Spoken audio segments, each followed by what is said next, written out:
Meghan Markle's father is making headlines again, and they're not playing well at the palace. He's opened up to the press about what happened leading up to the royal wedding. And Dominic Velitis is outside Kensington Palace, where the Duke and Duchess of Sussex now live. What is Thomas Markle talking about now, Dom?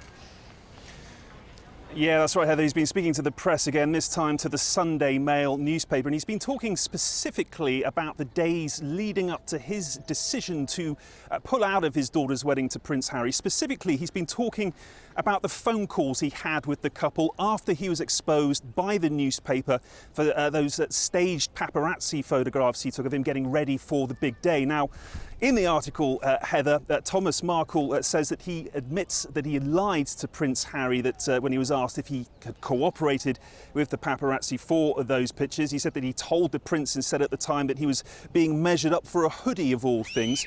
He also said that he was upset by Harry's angry words on the subject at the time, so much so that he actually hung up the phone on the prince. Now, although Thomas Markle accepts that Harry was right to admonish him for what happened, he did describe the phone call as rude, as bad timing, because you will remember that at the time he was actually recovering in hospital from a heart attack. Now, no word from the palace on any of this, Heather.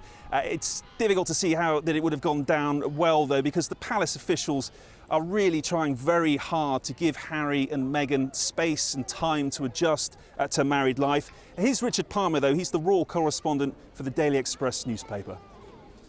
Since the wedding, there has been a slight change in tone, and what I've noticed is that the reporters who cover their official engagements are just being kept slightly further away. But I'm a bit puzzled by it because it was more informal and more relaxed in her first few engagements with Harry when they were engaged than it seems now.